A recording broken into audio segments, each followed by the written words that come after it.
All right, welcome back. If you are going to be out working in the yard this afternoon, it's going to be a warm one. Make sure you've got your sunscreen on today. Temperatures are going to top the low 80s, and we'll look for a partly cloudy sky. In fact, there's some high-level clouds that are starting to develop well to our west. Those are going to continue to increase out there this evening.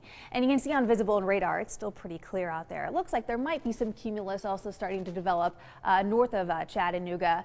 Here's more cloud cover, though, to our west. We're looking at those continuing to track towards our neck of the woods, bringing very, very small rain chance today. I'm putting between 3 p.m. and 6 p.m. we could have a little bit of rainfall. Here's the rapid refresh model. It shows by about 3:30 or so, things very isolated, very hit and miss. Most of us are going to stay rain free, but you might get a little sprinkle or two if you're going to be out working in the yard today. Other than that, I don't see much tonight. It's not going to be very active, but that's going to change as we head into tomorrow and especially Wednesday. So heads up, hope you're listening. Tomorrow, there's a marginal risk of severe weather for northern McMinn and northern Monroe counties. I'm not too concerned for Tuesday. That's a marginal risk in the forecast model data that I do have. It's not showing things very impressive. A couple of thunderstorms look likely for most of us, a general thunderstorm storm threat for Chattanooga. But Wednesday, this is a heads up. We are weather alerting for Wednesday because there is a slight risk of severe weather, and you can see this on this legend. And so we're a level 2. Every area that's shaded in yellow here, that's the threat for scattered severe thunderstorms. Meanwhile, areas to our east of 75, it's a marginal risk. So there's still a threat for severe weather even for our eastern counties, but it looks to be isolated because these storms should be weakening with time. Here's the data that we have. Let's break down VIPIRCAST. This is for tomorrow afternoon. Notice it's really not showing much.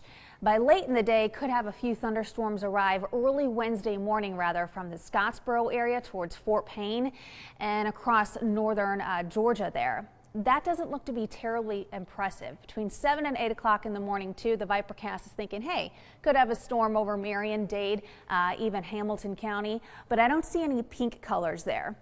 As we pull back, what I think we'll have to keep an eye on is because there's going to be a strong cold front arriving Thursday. These fronts act like triggers. And so Wednesday evening, the VIPIRCAST is thinking by about 7 o'clock or so, there could be some storms just getting going, just developing. This is showing over northern Alabama and over Fort Payne. Wednesday night into Thursday, that's what we've got to keep an eye on. So the timing of this is probably going to change a little bit, but with the strong cold front that works its way in by Thursday daybreak, I'm thinking we're looking at storms Wednesday night into Thursday. Biggest threat also, I think, is going to be damaging winds upwards to 60 miles an hour. So this is also just another way of looking at that map. I showed you which areas are on that yellow risk and that slight risk. That means that location, it's scattered for you guys.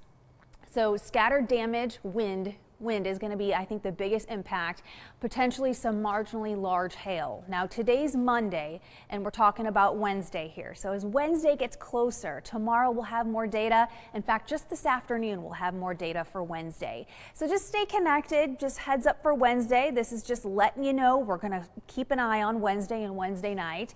The VIPIRCAST is also indicating about an inch of rainfall, I think, for a lot of folks, especially if a hefty storm is over your neck of the woods. This is also indicating over Dalton about an inch, Fort Payne about an inch, Jackson County about an inch, Cleveland about 3/4 of an inch of rainfall. So if this is like the storms that we had about a week and a half ago, or a week ago, about around the 24th, rather, so nearly 2 weeks now, these could be some quick movers. And if they're quick movers, they won't be producing as much rainfall. So we'll be closely keeping an eye on Wednesday into Thursday.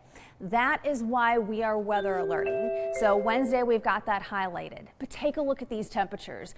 Not only that, they really drop. Look at Thursday. We're down to 70 degrees. Friday, a very cool day, down to 60. And I also want to show you our nighttime lows.